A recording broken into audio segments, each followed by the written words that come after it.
El quinto sello abre sin liberar ningún jinete, y eso solo, esa ausencia, donde los 4 sellos anteriores habían desplegado agentes de destrucción progresiva sobre la Tierra, debería detener a cualquiera que haya seguido esta serie desde el principio, porque lo que Juan ve en este sello no es un caballo, no es un instrumento de guerra o escasez o muerte, sino el interior del cielo mismo, las almas de los que murieron por causa de su fe, reunidas bajo el altar, con una sola pregunta en los labios, una pregunta que recorre las Escrituras desde los Salmos hasta los profetas, y que en este momento toma una dimensión que ningún lector del primer siglo podía ignorar.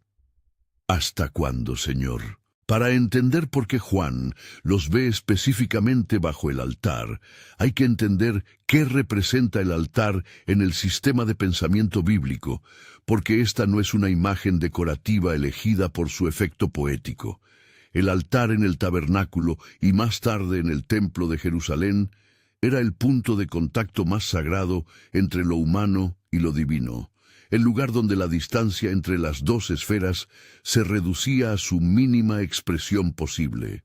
Levítico 4:7 establece que el sacerdote tome la sangre del sacrificio y la ponga sobre los cuernos del altar del incienso aromático que está en el tabernáculo de reunión delante de Jehová, y derrame toda la demás sangre del becerro al pie del altar del holocausto.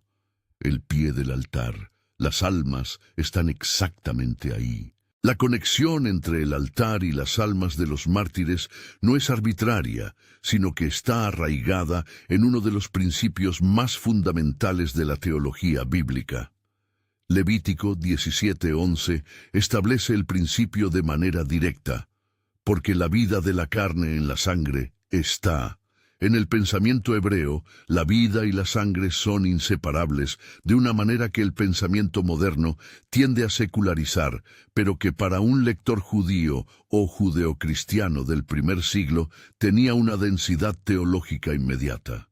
Estar bajo el altar, en el lugar donde la sangre del sacrificio era derramada, es estar en el lugar donde las vidas entregadas como ofrenda son preservadas ante Dios. No están enterradas, no están olvidadas, están en el punto más sagrado del universo. Los mártires que Juan contempla en visión no son abstracciones teológicas ni figuras sin historia. Son personas concretas que vivieron en períodos específicos de la historia bajo imperios que trataron de erradicar la fe cristiana de manera sistemática y violenta. El historiador romano Tácito, en sus anales escritos alrededor del año 116 d.C., describe con detalle las persecuciones neronianas del año 64 d.C. Los creyentes eran cubiertos con pieles de animales para ser destrozados por perros, crucificados o quemados como antorchas humanas para iluminar los jardines del emperador mientras Nerón observaba desde su carroza. Plinio el Joven, en su famosa carta al emperador Trajano del año 112 d.C., describe cómo interrogaba a los creyentes y los ejecutaba por negarse a blasfemar a Cristo. El caso del obispo Policarpo de Esmirna, documentado en la epístola de la iglesia de Esmirna, fechada alrededor del año 155 d.C., ilustra con precisión lo que estas almas vivieron antes de llegar al altar. Cuando las autoridades romanas le ordenaron que blasfemara a Cristo a cambio de su vida, Policarpo respondió: 86 años le he servido y nunca me ha hecho ningún mal. ¿Cómo puedo blasfemar a mi rey que me salvó? Fue quemado vivo en el estadio público. La carta de la iglesia que documentó su martirio dice que cuando las llamas lo rodearon, su cuerpo irradiaba como el pan que se hornea o como el oro y la plata que se refina en un horno. Las almas bajo el altar del sello 5 tenían historias como esta: nombres, últimas palabras, decisiones finales tomadas con plena conciencia del costo. Ignacio de Antioquía, obispo que fue arrestado durante la persecución domiciana y llevado a Roma para ser ejecutado alrededor del año 107 d.C., escribió 7 cartas durante su trayecto hacia el martirio que han sido preservadas. En una de ellas le escribe a los romanos, pidiéndoles específicamente que no intenten rescatarlo. Dejadme ser devorado por las bestias, a través de las cuales puedo alcanzar a Dios. Soy el trigo de Dios, y debo ser molido por los dientes de las bestias para convertirme en el pan puro de Cristo. Estas no son las palabras de alguien que perdió la esperanza. Son las palabras de alguien que vio más allá del martirio y entendió que el altar no era el final de la historia, sino el acceso a su capítulo más definitivo. Si estás descubriendo por primera vez que las Escrituras hablan de cosas como estas, con este nivel de profundidad y detalle, cosas que la enseñanza dominical convencional raramente toca con esta seriedad, suscríbete a este canal. Esto es exactamente lo que hacemos aquí. Descubrir lo que ha estado presente en la palabra de Dios desde el principio, pero que pocas personas se detienen a examinar con la atención que merece. Hay algo más en este quinto sello que lo distingue radicalmente de los 4 anteriores, y vale la pena establecerlo con claridad antes de entrar en el análisis del texto. El primer sello liberó un jinete sobre caballo blanco, armado con arco, coronado, saliendo como conquistador. El segundo sello liberó un jinete sobre caballo rojo, al que se le dio poder de quitar la paz de la tierra. El tercer sello liberó un jinete sobre caballo negro con una balanza en la mano, racionando el trigo y la cebada mientras protegía el aceite y el vino. El cuarto sello liberó un jinete sobre caballo pálido, portando el nombre de la muerte y seguido por el Hades, con autoridad sobre una cuarta parte de la tierra. 4 sellos, 4 jinetes, 4 instrumentos activos de transformación catastrófica. El quinto sello no tiene ninguno de eso, solo tiene un altar, y debajo de él, almas. El texto en Apocalipsis 6:9 usa la palabra griega psikas para describir lo que Juan ve, que significa almas, en el sentido de identidades personales conscientes y activas, no en el sentido de sombras etéreas o presencias difusas. Estas almas tienen conciencia plena, están activas, tienen memoria de su historia en la tierra, conocen las circunstancias de su muerte, tienen identidad preservada y tienen voz. La muerte no borró quiénes eran. La muerte no borró lo que recordaban ni lo que habían sufrido. Lo que el texto muestra en este versículo es la continuidad entre la persona que eras al morir y la persona que eres al otro lado de la muerte, y esa continuidad incluye la memoria íntegra de todo lo que sufriste por la fe. El versículo 9 también establece la razón específica de su muerte con una precisión que no deja espacio para interpretaciones vagas o genéricas. Habían sido muertas por causa de la palabra de Dios y por el testimonio que tenían. 2 razones distintas. La primera apunta a la proclamación. Predicaron el Evangelio en un contexto donde hacerlo era ilegal, peligroso y frecuentemente fatal. La segunda apunta a la fidelidad bajo presión. Tenían un testimonio, y cuando se les dio la oportunidad de negarlo a cambio de la vida, eligieron no hacerlo. No murieron por accidente, ni por estar en el lugar equivocado. Murieron porque eligieron algo más valioso que la supervivencia inmediata, y esa elección es exactamente lo que el manto blanco que reciben después confirma y honra. Hay alguien viendo este video ahora mismo que conoce algo de ese peso, de maneras que quizás nunca verbalizó con claridad. Hay personas que perdieron relaciones familiares importantes por no comprometer su fe cuando la presión familiar exigió silencio o apostasía. Hay personas que perdieron oportunidades laborales o fueron marginadas en sus comunidades porque mantuvieron una postura que el entorno consideraba inaceptable. Hay personas que pagaron precios que nadie en la tierra vio ni registró por mantenerse fieles a lo que creían que era verdad.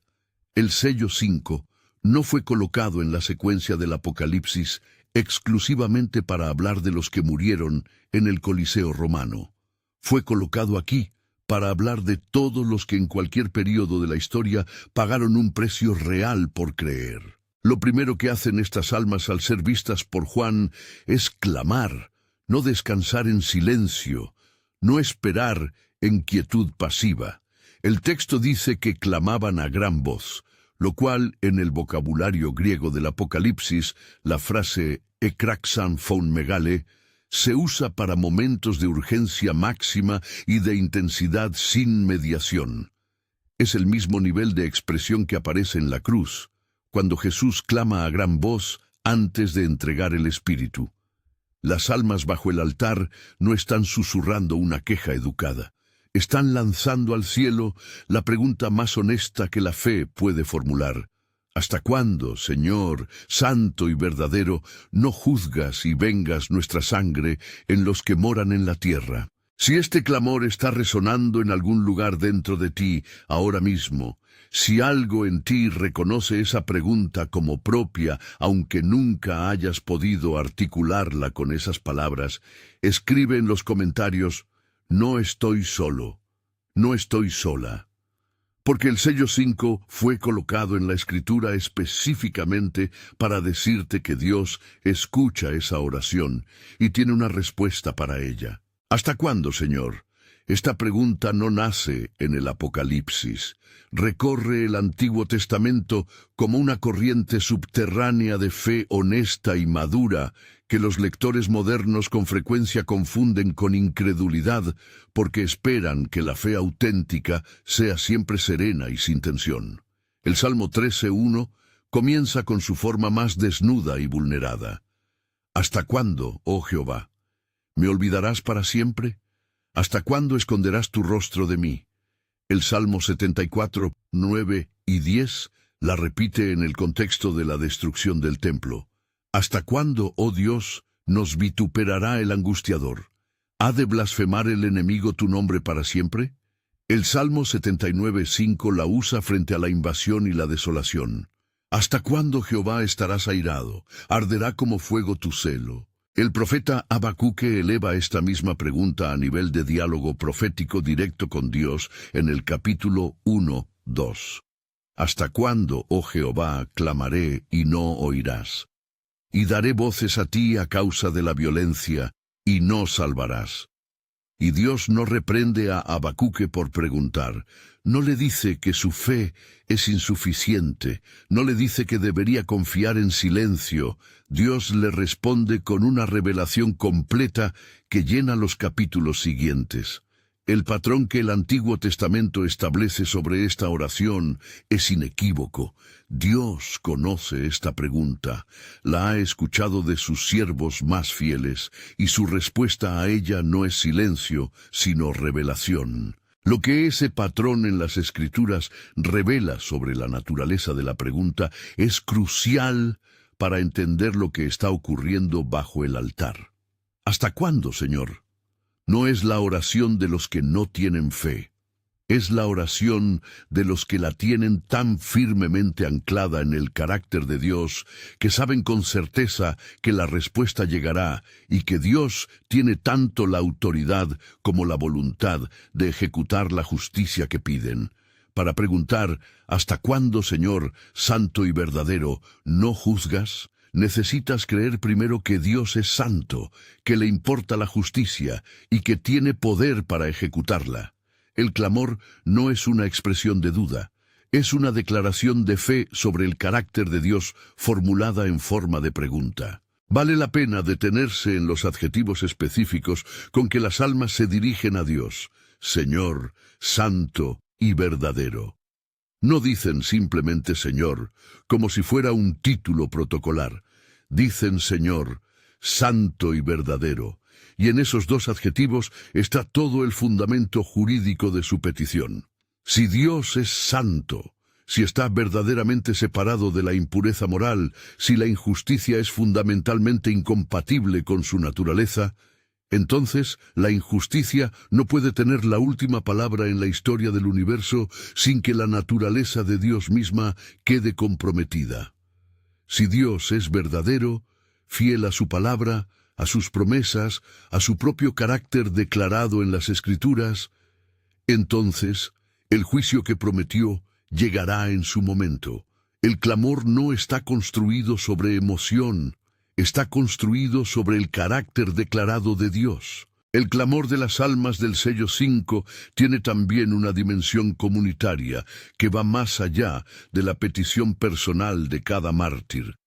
Dicen: vengas nuestra sangre, en plural, como comunidad de los que murieron fieles, y dicen en los que moran en la tierra, que en el vocabulario técnico del Apocalipsis designa a los que se han alineado sistemáticamente con el sistema opositor al reino de Dios. No están pidiendo la vindicación individual de su propio caso. Están pidiendo que la diferencia entre fidelidad y apostasía sea reconocida públicamente por la instancia más alta del universo. Están pidiendo que el registro de la historia sea corregido de manera definitiva e irrevocable. El clamor individual y el clamor colectivo se fusionan bajo el altar en una sola petición teológicamente articulada. Si estás recibiendo algo en tu espíritu con lo que estamos abriendo en este video, dale a este video un like ahora mismo. Cada vez que haces eso, esta revelación llega a alguien más que la está buscando exactamente en este momento. La palabra griega que el texto usa para venganza en Apocalipsis 6:10 es ekdikeo, un término que en el griego bíblico no tiene las connotaciones de venganza personal o emocional que el español moderno suele asociar con esa palabra. Ekdikeo es terminología jurídica que significa justicia vindicante, el acto oficial de reconocer públicamente que un crimen fue cometido, establecer responsabilidad y restaurar el orden justo de acuerdo con la ley. No es rencor, no es el deseo de ver sufrir a los que les hicieron daño. Es la demanda jurídica y teológica de que el registro de la historia sea corregido por la autoridad que tiene el poder y la responsabilidad de hacerlo. Estas almas están pidiendo que lo que fue perpetrado en la tierra sea juzgado por el cielo. Y hay algo en la estructura de este clamor que va más allá de la emoción individual y lo convierte en un argumento teológico de considerable precisión.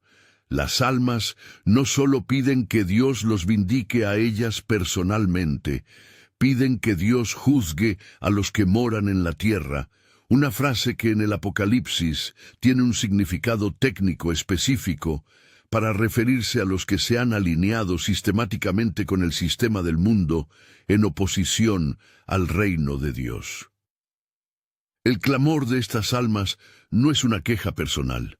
Es una petición de que el alineamiento moral del universo sea restaurado, de que la diferencia entre fidelidad y apostasía sea reconocida públicamente por la instancia más alta posible. Entonces, llega algo en la respuesta de Dios que la mayoría de los lectores no esperan, porque no es lo que la lógica humana de urgencia inmediata produciría como primera respuesta.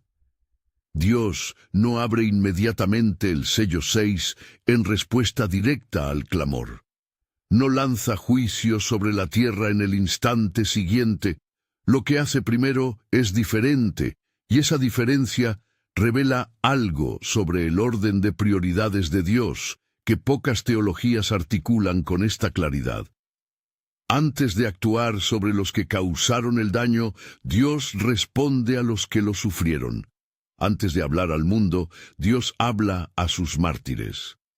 El sello 5, con su ausencia de destrucción activa, es Dios girando la cámara hacia adentro para decir, primero esto, primero ellos, La respuesta de Dios en Apocalipsis 6:11 llega en dos movimientos distintos que deben ser entendidos por separado porque cada uno dice algo diferente sobre su carácter. Primer movimiento. Se les dieron a cada uno ropas blancas. Segundo movimiento. Se les dijo que descansasen todavía un poco de tiempo hasta que se completara el número de sus consiervos y sus hermanos, que también habían de ser muertos como ellos. Un manto. Una instrucción con una razón adjunta. El manto no viene después de la instrucción de esperar. Viene primero. Eso es significativo. Dios honra antes de explicar. Dios reconoce antes de pedir paciencia. Si tienes hambre de ir más profundo en lo que las Escrituras revelan sobre estos tiempos y sobre el significado espiritual de lo que estamos viviendo en el mundo ahora mismo, hay algo que dejé para ti en el primer comentario fijado de este video. Es para quienes están listos para dejar de ver la superficie de la palabra de Dios y entrar en lo que realmente dice. El manto blanco que se les da no es un gesto de consolación emocional para calmar un clamor incómodo. Para entender el peso de lo que significa, hay que entrar en el vocabulario específico que Juan usa, porque el texto griego es preciso en su elección de palabras. La palabra es stoule, que en el mundo mediterráneo del primer siglo no era ropa ordinaria de uso cotidiano. La stoule era una veste larga, elaborada y formal, asociada con dignidad oficial pública, con autoridad reconocida por una instancia superior y con el ejercicio de funciones de honor. Los sacerdotes del templo usaban stoule en sus funciones litúrgicas. Los magistrados romanos usaban stole en el ejercicio de sus funciones públicas. Cuando el texto dice que se les dio una stole leusé, una veste blanca, está usando el vocabulario del reconocimiento formal de identidad y dignidad. El adjetivo leusé, blanco, en el Apocalipsis, no es simplemente un color, es un código simbólico consistente a través de todo el texto que connota pureza confirmada, victoria reconocida y transformación completada. En Apocalipsis 2:17, la promesa al que venciere incluye una piedra blanca con un nombre nuevo. En Apocalipsis 3, 4 y 5, las vestiduras blancas son la promesa específica para los fieles. En Apocalipsis 7-9, la gran multitud ante el trono está vestida de ropas blancas. En Apocalipsis 19:14, los ejércitos del cielo montan caballos blancos vestidos de lino fino, blanco y limpio. El blanco en el Apocalipsis no es decoración, es declaración. Lo que Dios está haciendo con ese manto es una inversión pública y formal de lo que el mundo había hecho con estas personas durante sus vidas. El mundo las había despojado públicamente de dignidad, las había juzgado criminales del Estado o perturbadores del orden imperial, las había ejecutado de maneras diseñadas para maximizar la humillación pública, las había tratado como si su convicción fuera una enfermedad social que merecía extirpación. Y Dios, en respuesta, les da en el cielo lo que el mundo les negó en la tierra: reconocimiento formal, honor declarado públicamente ante el universo, identidad confirmada por la autoridad más alta posible. El registro del cielo corrige el registro de la tierra. El manto produce una distinción que es fundamental para entender la postura espiritual de estas almas en el sello 5. Las víctimas son definidas por lo que les fue hecho. Su identidad queda marcada por el daño, por el poder del que los hirió, por la magnitud de lo que perdieron. Los testigos son definidos por lo que vieron, creyeron y proclamaron. Su identidad está anclada en el objeto de su fe, no en el alcance de su sufrimiento. Al dar el manto, Dios está declarando públicamente que estas almas no son víctimas, son testigos, y esa distinción lo cambia todo sobre cómo se entiende su posición en la narrativa del Apocalipsis. Romanos 8:35 al 37 articula este principio con una densidad que pocos pasajes igualan. Pablo escribe: ¿Quién nos separará del amor de Cristo? ¿Tribulación o angustia o persecución o hambre o desnudez o peligro o espada? Como está escrito: por causa de ti somos muertos todo el tiempo. Somos contados como ovejas de matadero. Antes, en todas estas cosas somos más que vencedores por medio de aquel que nos amó. El texto de Pablo no construye su argumento alrededor de la ausencia del sufrimiento o de una promesa de que la persecución no llegará. Lo cataloga por nombre, uno por uno: tribulación, angustia, persecución, hambre, desnudez, peligro, espada. Y sobre esa lista catalogada, declara que la victoria está garantizada en medio de todo ello, no a pesar de ello. Los números detrás de esta imagen del sello 5 no pertenecen solo al pasado, ni son abstracciones históricas convenientes para ilustrar un punto. Open Doors, la organización internacional que documenta la persecución cristiana global, reportó en su World Watch List de 2025 que más de 380 millones de creyentes en todo el mundo enfrentan persecución de alta intensidad por su fe. En al menos 12 países, declararse cristiano públicamente conlleva penas que incluyen encarcelamiento, pérdida de propiedades, expulsión familiar o la muerte. Según las estimaciones del Centro de Investigación Gordon Conwell sobre demografía cristiana mundial, el promedio histórico de los siglos XX y XXI ha sido de entre 70.000 y 100.000 personas que mueren directamente por causa de su fe en Jesucristo cada año. Eso es aproximadamente una persona cada 5 minutos. La stole en la Septuaginta, la traducción griega del Antiguo Testamento que los creyentes del primer siglo usaban como texto de referencia, aparece en contextos específicos que colorean su significado cuando Juan la usa en el sello 5. En Génesis 45:22, cuando José se revela a sus hermanos, les da a cada uno mudas de ropa, stolás en la Septuaginta, como señal de reconciliación y reconocimiento de identidad restaurada. En 1 Macabeos 10:89, cuando el rey Alejandro Balas honra a Jonatán el Macabeo, le envía una estole de púrpura como señal pública de reconocimiento de su autoridad. La estole en el vocabulario bíblico de los primeros siglos no era ropa que se daba para cubrir la desnudez. Era ropa que se daba para declarar una identidad. Eso significa que el altar del sello 5 no es una imagen congelada en el tiempo del pasado de la Iglesia. Es una imagen activa del presente inmediato. Las almas que Juan vio en visión continúan siendo añadidas a ese lugar cada día, en regiones donde profesar la fe cristiana no es una convicción cómoda de domingo por la mañana, sino una decisión que puede costar exactamente lo que les costó a las almas que Juan vio bajo el altar. El texto del sello 5 habla al siglo I y al siglo XXI con la misma urgencia y la misma promesa. La segunda parte de la respuesta de Dios, la instrucción de esperar, requiere que se le dedique atención específica porque contiene una de las frases más cargadas teológicamente de todo el Apocalipsis.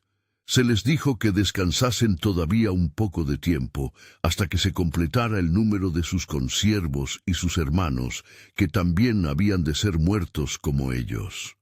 La frase en griego para un poco de tiempo es cronos o ligos, que en el vocabulario bíblico del tiempo connota una duración limitada, medida y finita desde la perspectiva de la eternidad, no una extensión indefinida e impredecible.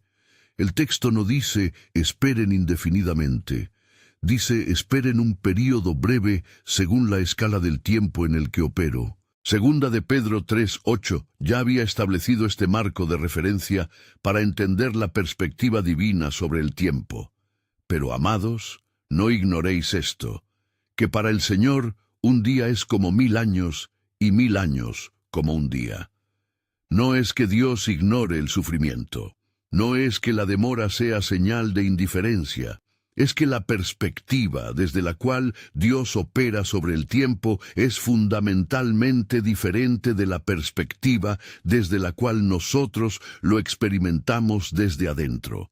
Lo que desde la posición del sufrimiento inmediato parece una espera interminable, desde la perspectiva de la eternidad, tiene un carácter de brevedad que la experiencia humana lineal no puede capturar completamente. Y la razón que Dios da para la espera, hasta que se completara el número, es la parte que resulta más perturbadora para la sensibilidad moderna, pero que al mismo tiempo revela algo sobre la soberanía divina que pocas personas articulan con esta precisión. Dios tiene un número, un complemento específico, una plenitud que tiene que alcanzarse antes de que la secuencia avance al siguiente nivel. Eso no significa que Dios planifique el sufrimiento de sus hijos de manera cruel o arbitraria. Significa que la historia no está fuera de control.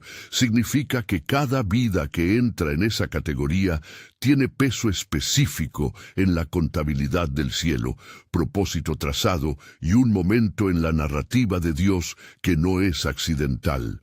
Segunda de Pedro 3:9 articula la tensión entre la demora percibida y la soberanía real de Dios, en términos que se aplican directamente al sello 5. El Señor no retarda su promesa según algunos la tienen por tardanza, sino que es paciente para con nosotros, no queriendo que ninguno perezca, sino que todos procedan al arrepentimiento. La pausa entre el clamor de los mártires y la apertura del sello 6 no es negligencia. Es la paciencia de un Dios cuyo amor por los que aún no han respondido al Evangelio le permite sostener la apertura del juicio completo. La espera tiene contenido, tiene propósito, tiene dentro de sí la misericordia de Dios hacia los que todavía no están bajo el altar. Isaías 49, 15 y 16 tiene una de las declaraciones más asombrosas del Antiguo Testamento sobre la memoria de Dios, y cuando se lee a la luz del sello 5, cobra una dimensión que la lectura aislada no produce. El profeta registra las palabras de Dios. ¿Se olvidará la mujer de lo que dio a luz para dejar de compadecerse del hijo de su vientre? Aunque olvide ella, yo nunca me olvidaré de ti. He aquí que en las palmas de las manos te tengo esculpido. La imagen de ser esculpido en las palmas de las manos de Dios no es lenguaje de consolación barata. Es la descripción de una memoria permanente, activa y estructuralmente inscrita, que no se erosiona con el tiempo ni con la cantidad de sufrimiento que se interpone entre la promesa y su cumplimiento. El Salmo 116:15 añade una dimensión que pocas lecturas del sello 5 conectan directamente con él, pero que ilumina el principio que subyace a toda la imagen del altar. El salmista escribe: «Estimada es a los ojos de Jehová la muerte de sus santos». La palabra hebrea yakar significa preciosa, de gran valor. Algo que se guarda con cuidado excepcional, porque su pérdida no puede ser compensada. No dice que la muerte de los santos sea conveniente, ni que Dios la planifique como herramienta de su propósito sin que a Él le importe. Dice que la muerte de los santos tiene peso específico, es preservada y es honrada. Cada una de las almas bajo el altar murió con ese peso operativo, aunque probablemente ninguna lo experimentara así en el momento de morir. La conexión entre el sello 5 y el capítulo 7 del Apocalipsis es una de las que requiere más atención porque los dos textos no están presentados en la narrativa como secuenciales, sino como simultáneos. Apocalipsis 7 ocurre dentro del intervalo entre el sello 6 y el sello 7. Y lo que Juan ve allí responde directamente a la pregunta del final del capítulo 6. ¿Quién podrá sostenerse? La respuesta es: los 144,000 sellados de las tribus de Israel y la gran multitud que nadie puede contar, vestidos de ropas blancas. Las ropas blancas de la multidón del capítulo 7 son la misma stoleleuce que se les dio a las almas del capítulo 6, El sello 5 y Apocalipsis 7 son la misma imagen vista desde dos momentos distintos de la misma revelación. Quédate hasta el final de este video, porque lo que viene ahora cambia la manera en que entiendes el papel de las almas del sello 5 en la secuencia completa del Apocalipsis, y tiene implicaciones directas para comprender por qué el sello 6 llega con la intensidad que llega y de dónde proviene ese nivel de respuesta divina sobre la creación. Hay algo más en lo que hacen estas almas bajo el altar que la mayoría de las lecturas del sello 5 pasan por alto, y tiene consecuencias arquitectónicas para entender el Apocalipsis como narrativa coherente. No están simplemente esperando en quietud pasiva, están intercediendo activamente. Apocalipsis 8, 3 y 4 describe un ángel que se para ante el altar de oro con un incensario de oro, y se le da mucho incienso para que lo ofrezca con las oraciones de todos los santos sobre el altar de oro que estaba delante del trono. Y el humo del incienso con las oraciones de los santos subió de la mano del ángel delante de Dios. Las oraciones de los mártires del sello 5 no se disuelven en el tiempo. Suben, tienen dirección, tienen destino específico ante el trono. Lo que sigue en Apocalipsis 8:5 es directamente causal con lo que acaba de ocurrir en los versículos 3 y 4. El ángel toma el incensario, lo llena de fuego del altar y lo lanza a la tierra, y se producen truenos, voces, relámpagos y un terremoto. El fuego de juicio que cae sobre la tierra no es una respuesta genérica de un Dios distante. Es específicamente el fuego del altar donde están las almas del sello 5, cargado con el contenido de sus oraciones, lanzado a la tierra en respuesta exacta a lo que fue llevado ante el trono. El sello 5 y Apocalipsis 8 son la misma transacción vista desde dos ángulos, el clamor que sube y el juicio que baja. Si tienes dudas sobre si tus oraciones tienen un destino real más allá del techo de la habitación donde oras, esta conexión entre el sello 5 y Apocalipsis 8 tiene algo concreto que decirte. Las oraciones de los que murieron por la fe no desaparecieron con ellos. Siguen activas en el cielo, siguen subiendo como incienso ante el trono. Llegan, y si las oraciones de los mártires del sello 5 no se perdieron, las tuyas tampoco se están perdiendo. Tienen dirección, tienen destino, tienen el mismo altar como punto de llegada. Hebreos 12:1 cobra una dimensión radicalmente diferente cuando se lee a la luz de todo lo que acabas de escuchar. El texto dice: por tanto, nosotros también, teniendo en derredor nuestro tan grande nube de testigos, despojémonos de todo peso y del pecado que nos asedia, y corramos con paciencia la carrera que tenemos por delante. La nube de testigos no es una imagen poética destinada a inspirar sentimientos nobles en creyentes desanimados. Es la descripción de una presencia activa, real y operativa en la esfera celestial. Las almas bajo el altar del sello 5 son parte constitutiva de esa nube. Están observando la carrera que tú estás corriendo ahora mismo. Están intercediendo con las oraciones que subieron desde el altar. Y lo que claman tiene relación directa con lo que tú estás viviendo. El sello 5 ocupa un lugar arquitectónico único y deliberado dentro de la secuencia de los 7 sellos. Los 4 sellos anteriores mostraron al mundo en convulsión progresiva: engaño institucional, eliminación de la paz, colapso económico estructural y muerte masiva a escala global. El 5.º sello detiene la cámara, retira la perspectiva de la tierra y la dirige hacia adentro del cielo. Y lo que muestra desde adentro del cielo no es el trono de Dios en silencio indiferente, ni un escenario de espera pasiva.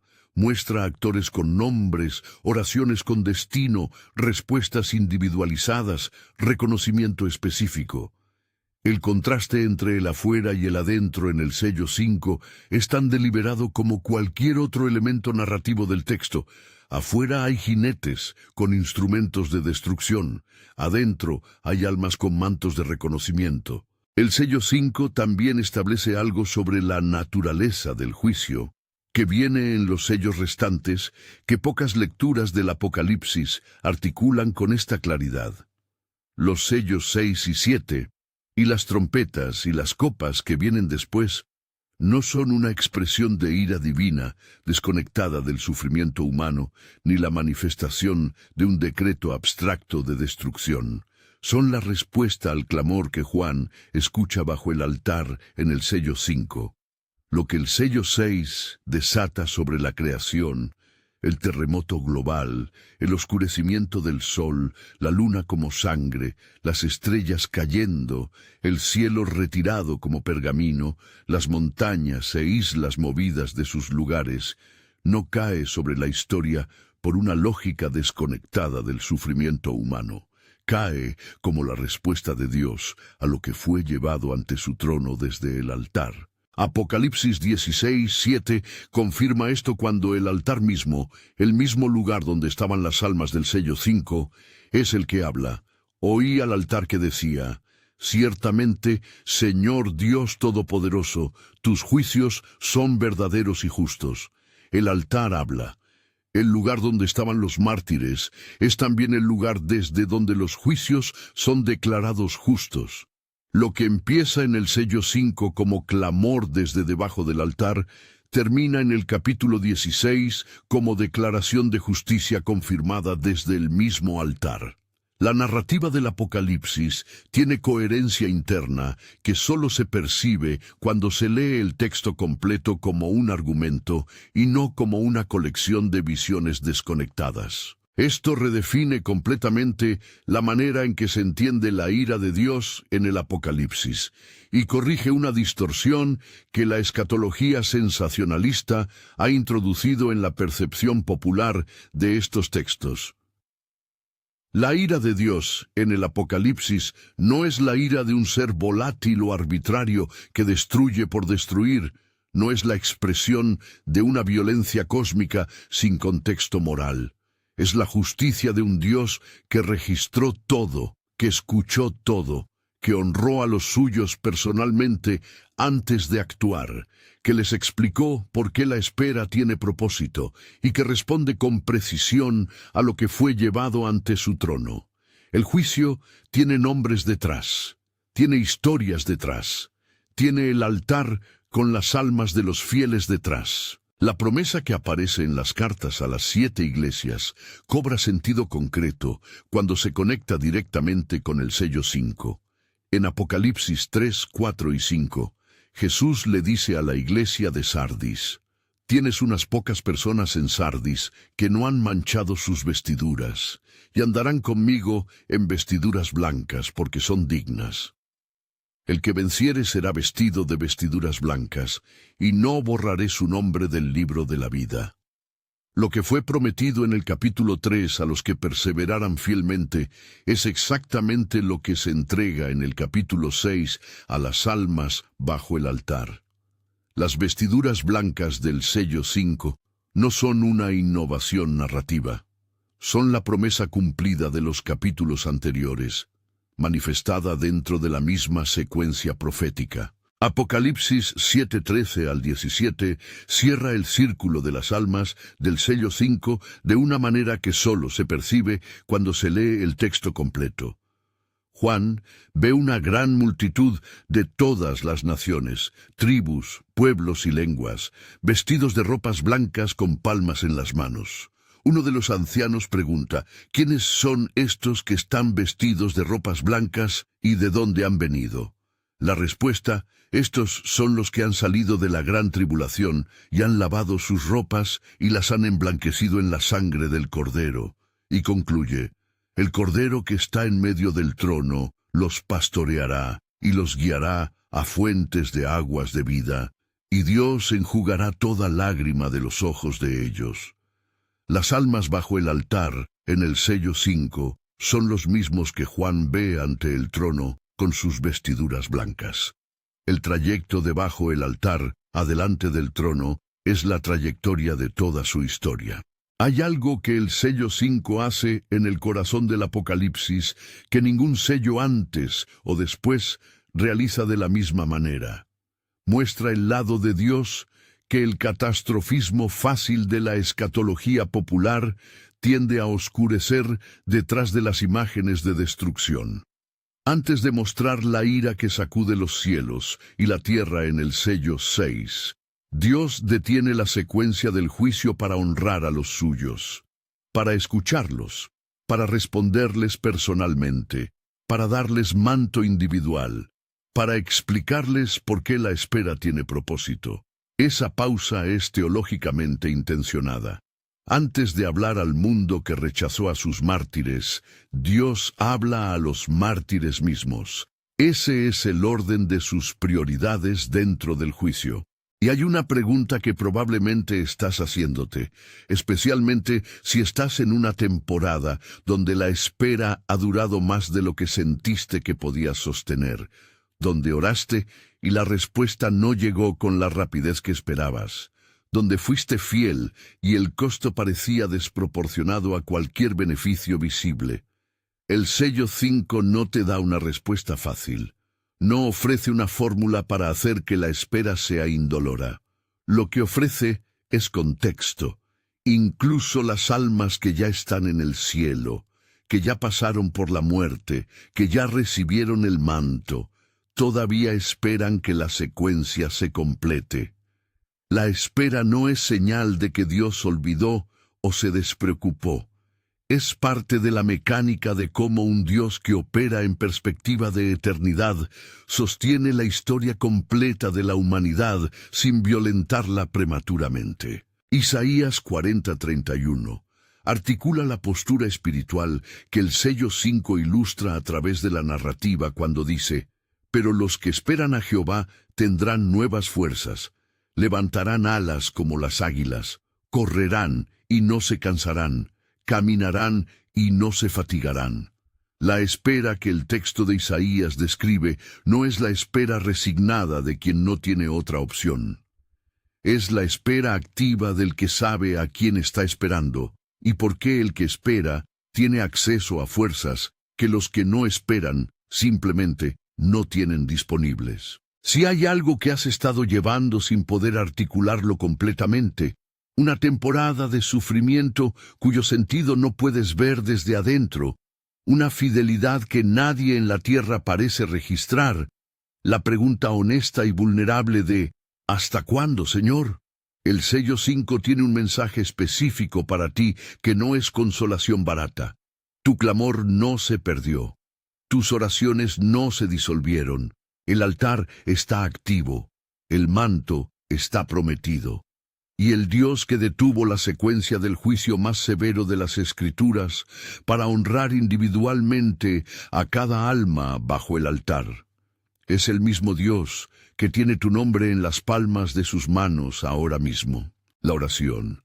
¿Hasta cuándo, Señor?, que claman las almas bajo el altar, no es la oración de los que han perdido la fe. Es la oración de los que la tienen tan firmemente anclada en el carácter de Dios que saben con certeza que la respuesta llegará y que el único camino hacia esa respuesta pasa por pronunciar la pregunta con la misma honestidad con que la pronunciaron los salmistas, los profetas y los mártires que los precedieron. Habacuque terminó su libro en el capítulo 3 con una declaración que solo tiene sentido a la luz de alguien que preguntó ¿hasta cuándo? Y encontró algo más sólido que la respuesta inmediata. Aunque la higuera no florezca, ni en las vides haya frutos, aunque falte el producto del olivo y los labrados no den mantenimiento, aunque las ovejas sean quitadas de la majada y no haya vacas en los corrales, con todo, yo me alegraré en Jehová y me gozaré en el Dios de mi salvación. El quinto sello mostró quiénes están bajo el altar. El sexto sello mueve el cielo y la tierra para responderles. Reyes y generales, ricos y poderosos, esclavos y libres, toda la jerarquía humana, se esconderán juntos bajo la misma roca y harán la misma pregunta sin respuesta inmediata. ¿Quién puede estar en pie? Lo que viene en el siguiente video es el reverso exacto de lo que acabas de escuchar en este, y cuando lo veas, vas a entender por qué el sello 6 llega con la intensidad con que llega. Si te quedaste hasta el final, escribe en los comentarios, Dios es fiel. He colocado otro video en tu pantalla ahora mismo, tu próximo paso en este camino. Gracias por ver, y te veo en el próximo video.